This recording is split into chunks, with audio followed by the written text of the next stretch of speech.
Hello and welcome to The Extra Mile. I'm Linda Boudreau. Our guest today is Cherie Cohen. Cherie is a freelance writer and author, and she has written several books, the most recent of which is Haunted Lafayette, Louisiana, and we'll be talking about that along with Exploring Cajun Country, a tour of historic Acadiana, and other stuff too. So welcome. It's so good to have you here, Cherie. Good to be here. It's finally you're on the show. I'm so glad that you finally came. Thank you. So you've been writing for a long time, I take it. It's what you do. Lifelong insanity. How does somebody get to be a professional writer? I think a lot of people think, oh gosh, that'd be really cool, but they don't even know how to start it. Yeah, it sounds more glamorous than it is probably, but maybe true of a lot of things. Huh? True. I love it. It's always been my goal to be a writer. I wanted to be a writer ever since I was a kid. I started writing fiction, short stories, kind of fun stuff, but I never thought of it very seriously. And I ended up with a journalism degree, so I became a journalist for a long, long time and did the fiction on the side. And so I'm published in both. Do you have a preference? Do you like one better than the other, or does it just depend on where you are in your own space at any given time? Yeah, I think I've got probably a balanced brain maybe, because Good for half you. the time I want to be creative and go in a different world, another half I like reality. So probably both, but I really love fiction. Fiction's so much fun because you can do whatever you want. You know, it's like, your story. Yeah, it's like you kind of got to get in there and make it happen. I've always been fascinated with the process, with the creative process, and how you can actually get into that space and make it come alive for people. Mm. But you do that with your nonfiction too, I think. I mean, I try to, you yeah. know. Because sometimes nonfiction can be pretty dry. It depends on what your subject is. Like right now, I'm working on a project with LSU Press. It's a history of a town. I'm writing a history of Forest Hill, which is up near Alexandria. Yeah, I know where that. Yeah. Very interesting town. It's like 800 people, but they have 200 plant nurseries. Yeah, so it's like amazing. Very unusual. Yeah. And so I'm trying to find ways to present this in a creative way so that it's very factual, but also entertaining. And makes that community come alive for us all. Yeah, right. Well, I want to talk about your Haunted Lafayette book, because we've been hearing a lot about that. And so how did that one come to be? Well, I've been always fascinated with ghost stories, always. And so over the years... Are you a believer? Let me just ask. I am a believer, okay. Yes. Okay, just making sure. And more so since this book came out, actually, because I've had some experiences since then. Ooh, okay. Where before I just, heard people telling them. But now you're one of the people telling them. Yeah, I've had a couple of experiences that were really pretty cool. Okay, so anyway, somebody approached you to write a book? They did. I was writing stories about this. Every year it seems like whoever I was writing for, like the Advocate or the Advertiser, they would say, do a ghost story for October. So I had I've been doing them for many years. And so the History Press, this is my publisher, approached me and asked me if I wanted to do part of their Haunted series. So it's called Haunted Lafayette, but it's actually more Acadiana. There's a lot of Crawley and Washington and Opelousas and places like that in it. So how did you find your stories? Some of them I had done already for publications, like Tea Frères. I think I've done Tea Frères probably 3 times. So tell us quickly what happens at Tea Frères. Tea Frères is a bed and breakfast in Lafayette. And off of Vero School, huh? Yes, okay. Where Camellia ends at Vero. And there's apparently a little lady who's French, Cajun lady named Amelie, who was a math teacher, a widow, and she died there. She got a fever and fell into the well in the back of the yard. And nobody really knows whether she fell in or perhaps she threw herself in. I think she probably fell in, but because she was probably delirious with the fever. But she apparently haunts Tea Frères. So. Okay, so she's one of our haunts, and she's a very nice ghost, I think. Very nice ghost, just a little canaille, a little mischievous. And, now, did you get to meet her?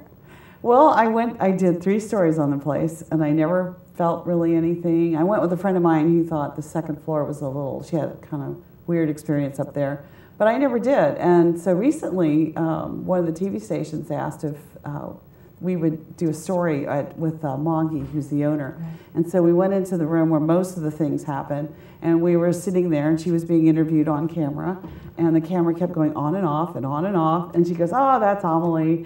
And at the same time, I got this wave that just came over me, and I had this tightness in my chest, and it was very strange, and I kept thinking, oh, maybe she is here.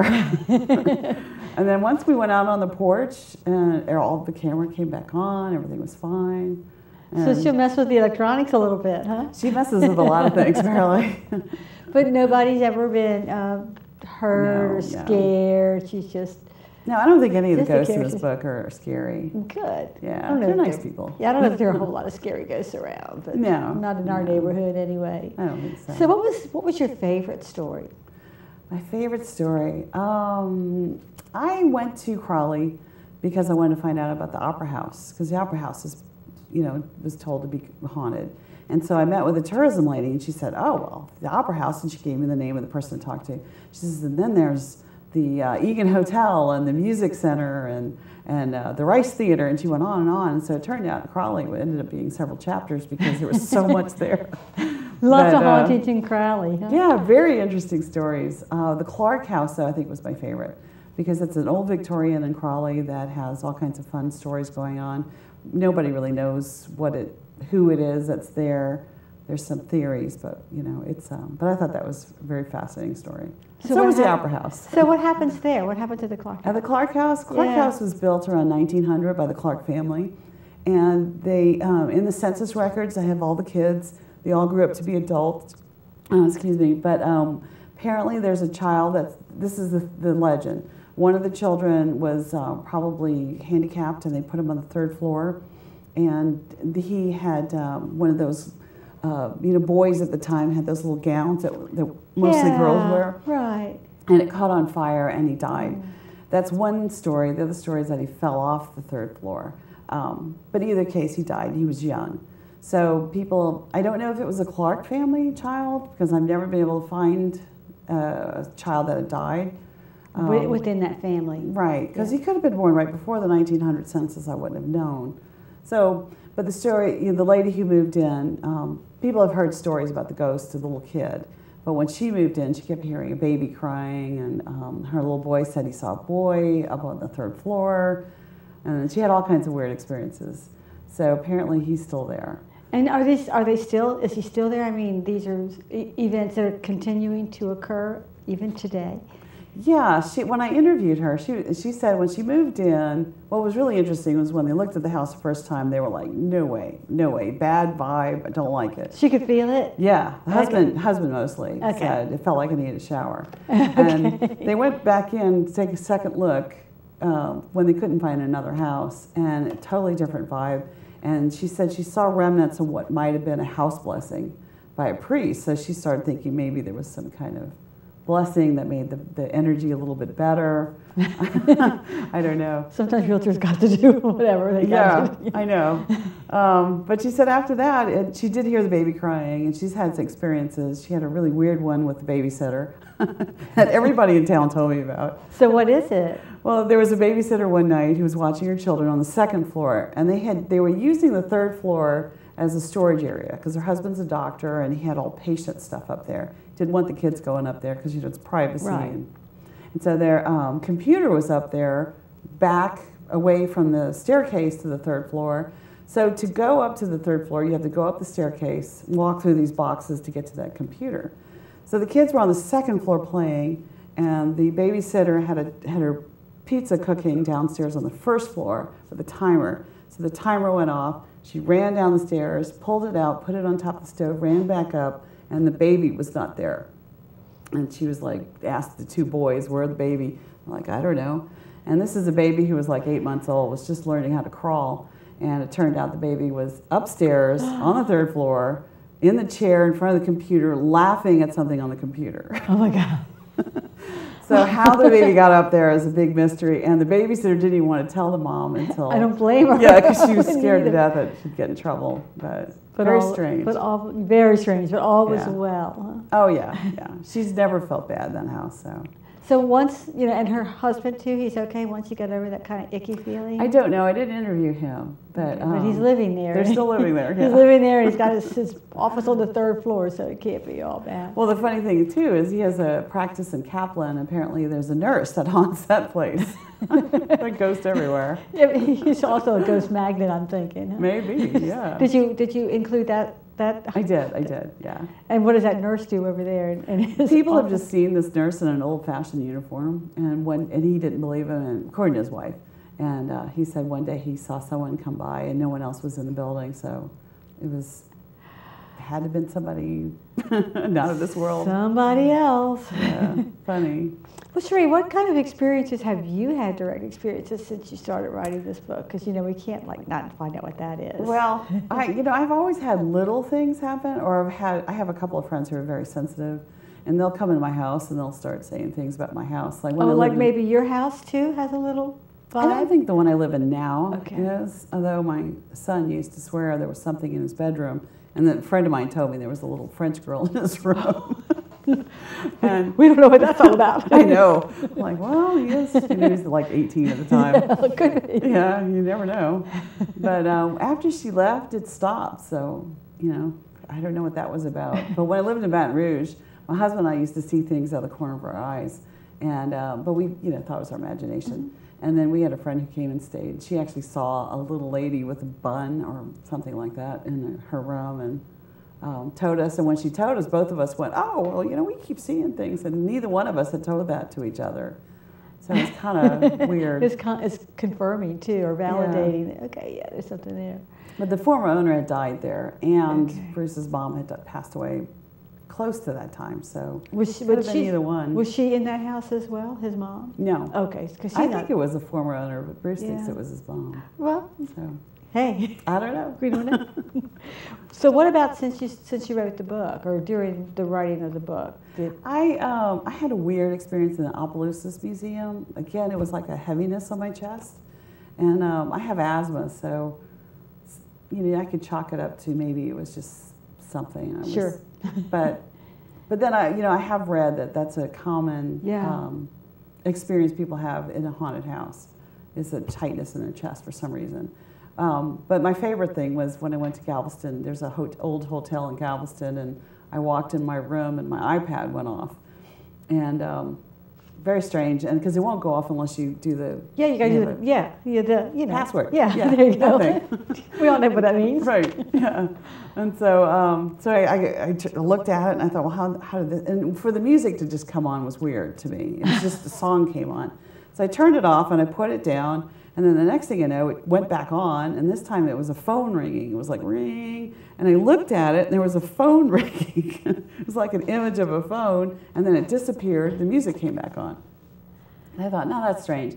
So I asked the concierge. I said, maybe their Wi-Fi triggers this or something. And he says, oh no, you're on the 5th floor. That's the haunted floor, and blah blah blah. And I'm like, oh okay. So then I went back in my room and I'm like, do it again. Did it happen again? No. They will not perform on demand. No. Have you noticed that? That's very true. It's kind of like, when I'm ready, I'll do it. Yeah.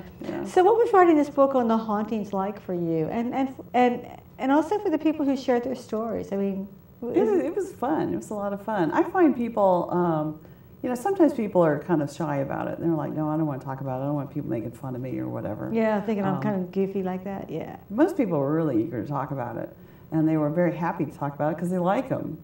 It's rare that I find people who are just so freaked out they want to move or, think that's something that's bad or evil. Everybody's pretty much, they're mischievous. We kind of like having them around. And, which is really kind of a sweet thing, don't experience. you think? I mean, because that's how it should be. If you're stuck here for whatever reason, it's nice if you're among friends. I know. Don't you think? I know. I find they get upset if people start renovating the property or something. Okay. Then it kind of changes things. Yeah. Yeah, I guess. I mean, I really don't know. But it would make sense. Yeah. So this book was published by the History Press. And when was it released? In September. Okay, so it's still pretty much hot off the press, so it's a good Christmas gift for it's a great Christmas gift. Doing their shopping. How can we get it, Cherie? It's at the bookstores in town and a few gift shops. It's at the Market Shop in Burbridge, at the 115 exit. I'm trying to think, there's a few others are carrying it. Okay, so but Books A Million, Barnes and Noble. Yeah, just it's around and about, not hard to find. What's it like having your book because this is actually a pretty popular book. I mean, people are talking about it. It's got a little buzz going. That's got to be a good feeling. It is a good feeling. It's the first time I've really had a buzz. And I think because people they really love ghost stories. They love the topic, Yeah. and you've people know you, and so I think people are excited to put the two together. It's like, oh, what fun, Cherie and ghost stories, yay! Now, another one that I think has been rather successful for you is Exploring Cajun Country, huh? A tour of historic Acadiana with Carl Bro. Oh, Yeah. actually, Culver and I did Cookie in Cajun Country. Okay, well, I've got It's a all kind of this a here in similar one. book. So let's talk about Exploring Cajun Country. What Okay. was that one? It's a travel guidebook to Cajun Country, all the 22 parishes. It's quite a large area. 22. Actually. Who set the geographic area? The legislature did in 1973. In fact, Acadiana is 22 parishes. I always thought it was our little 8. It is. You know. It's kind of, I know, we Yeah. consider this Acadiana, and most people do. But the legislature kind of made that as kind of the parishes that had some kind of impact by Cajuns. Okay. So Well, that it makes doesn't sense. necessarily mean we're only Cajun, but Right, but it still has that influence. right. So, what are some of the high points? Like, let's say somebody wanted to do a day or a weekend trip in Okay. Acadiana. What are some things we could do?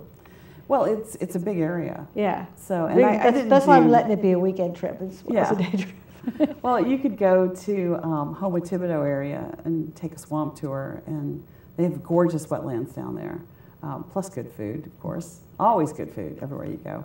But I love the swamp tours down there. It includes Grand Isle, and you can go fishing. You could do Breaux Bridge is probably one of my favorite. I know. I love Breaux You could Bridge. just go to Breaux Bridge just for brunch. Yeah. You know? And antique shopping. Yeah, exactly. And it's got, Lake Martin, and now it has an outfitter, so you can go canoeing on Bayou Teche, and really, it's a great. And then you can go up to Cecilia and Arnaville and do the art scene at Arnaville. Anything? Head over to Grand Coteau. It's like a great little triangle. Oh, that's I think true. that's my favorite. So, is there anything in Cecilia you can do In other than Cecilia? just enjoy Cecilia? Poches, I Okay. guess. Yeah, Well, there it's you go. kind of Breaux Bridge. Yeah, it's kind of rubber. Yeah, it's kind of in between. But it's part of the triangle, so it's part of the ride. And the Yeah. ride itself is really very nice. It is. So why did you write that book? I'm a travel writer, and so, and that sounds glamorous too, but Yeah, actually, I just got envious. It's just I have to let it go. because every time I go on a trip, people go, "Oh, that must be so much fun." I'm like, "Well, it is a job." But some It jobs is are more fun. fun than others. This Let's is call true. it like it This is. very true. Yeah, but it's not like I go there and sit by the pool. It is a lot of work, but I do about half of all my travel writing in state because so many people want stories about Louisiana. Maybe even a little bit more. Huh? Nationally, that's Yeah, true. I got a lot of requests for Louisiana, all over.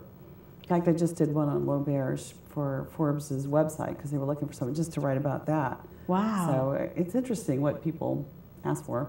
But Yeah. because of that, I've been all over the place, and so this was kind of a natural for me and fun. So you got to travel all over. Do you do this do you go by yourself? Do you have a photographer with you? How do you do it? No, I did all the photographs. I usually do all the photographs, but I did it for this book. Sometimes I have a photographer, but most of the time it's me. Just kind of checking it out and Yeah. reporting back, huh? Yeah, it's So- fun. I love it. Yeah, we're not going what I to. wanted to do when I got out of school. I just No couldn't sympathy. do it then. No sympathy, none. Okay. So, of all the places you've traveled outside of Louisiana, where are some of your favorites? Where just in terms of like where people could go. Oh, okay. My specialty is the South. I pretty much stick to the South, although I've gone out a little bit. But Well, the South is a big area. it is a big area, and I really love the South. I think the South is just fascinating. Too. I have to agree with you. I love the It's South. the food, it's the people, it's the craziness. I have a web blog called Weird South because there's so many weird things I keep finding. But yeah, I don't know. I love the Ozarks. I love Texas. There's so much to do in Texas. There's such variety in Texas. Oh, You can really? just- It's crazy. yeah. But I don't go too far west. I'd like to go to Big Bend, but I haven't done that yet. But yeah, there's so much different things to do in Texas. Alabama's fascinating. Alabama's very diverse from We one don't end to the appreciate. other. I don't think we appreciate Alabama for all that it's No, got we to don't. offer. We kind of think the coast and Yeah. that's it. True. That's what I think. And Birmingham is one of my favorite towns. And Really, what? Okay. Florence is Okay, what's it gorgeous. like in Birmingham? Birmingham, it's got a great children's museum. It's got some wonderful museums. It's got a cave, and it's a little mountainous, Ooh. and some beautiful neighborhoods with shops, and food scene's getting better. Southern Living is located there, so. Oh, that would help. Yeah. And their building's gorgeous on the side of a mountain. Yeah, it would help. So it's a good place to take kids. It's a nice little town. And then what we did with my kids, we went there once, so we went about an hour, maybe two further up into the mountains, and we got a cabin. And so the whole experience was really nice. That's nice.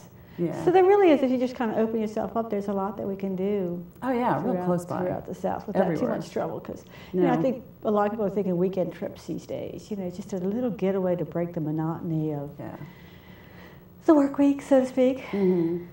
Yeah, and it's cheaper. Yeah, it saves is. gas. And it's not as much hassle, as getting on a plane and doing all of that. Right. So you also said that you wrote something with Carl Breaux, a cookbook? I did. It's called Cooking in Cajun Country. He did all the recipes. And if anybody knows me, they'll know that's a really good thing because I'm not much of a cook. You can't do it all. Yeah. So where did y'all go? What did you feature or highlight? Well, it was pretty much a travelogue to Cajun Country with recipes. So he did all the recipes, and he's traveled all over. So he would do recipes indicative to the wetlands as opposed to the prairies, coastline, and then I would write the background to those areas.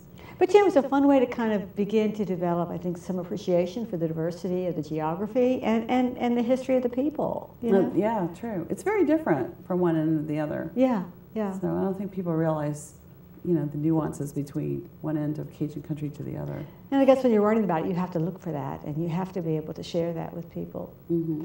So what's your next project, Cherie? What are you looking ahead toward? I'm writing Forest Hills story. Yeah. And I've been going back and forth up there and interviewing the nursery owners, and that's been fun. Any fiction on your horizon?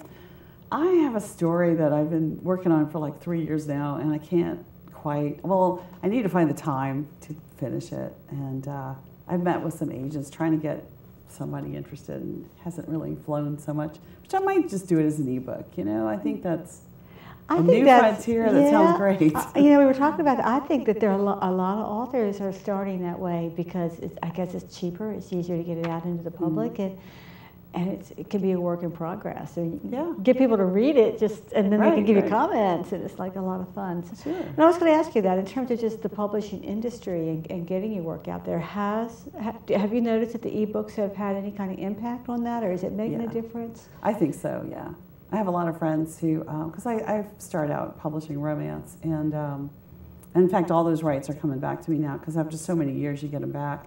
So I'm going to put those out as ebooks and see how it goes. But I have friends who are doing that and doing quite well.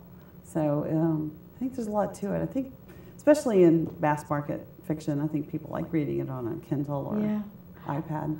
I thought I wouldn't. I was one of those that said I will always keep my book, but I find that it's all about eye strain. I can read the Kindle so much easier than I can read some of the print and some of the books. And so it's like, good. I know, who would have thought that turned out to be the big advantage.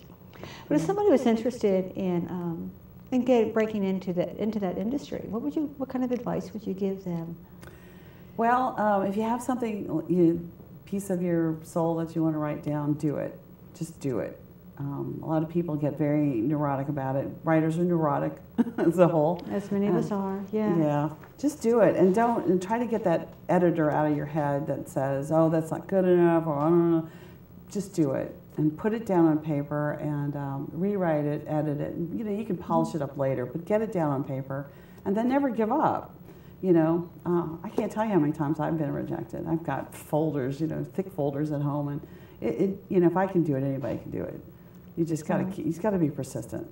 And I guess it's got to be your passion. Long, tall. Yeah. And keep your passion. Keep your passion about you. Exactly. Okay. Well, thank you so much. Oh, very quickly, people can get your books, like we said, at the local bookstores and gift shops and that kind of thing. So just look for Cherie Cohen, and I don't know how many are going to be out there, but she's got a bunch. Cherie, thank you so much for being here today. Oh, thanks for having me. And thank you for watching The Extra Mile.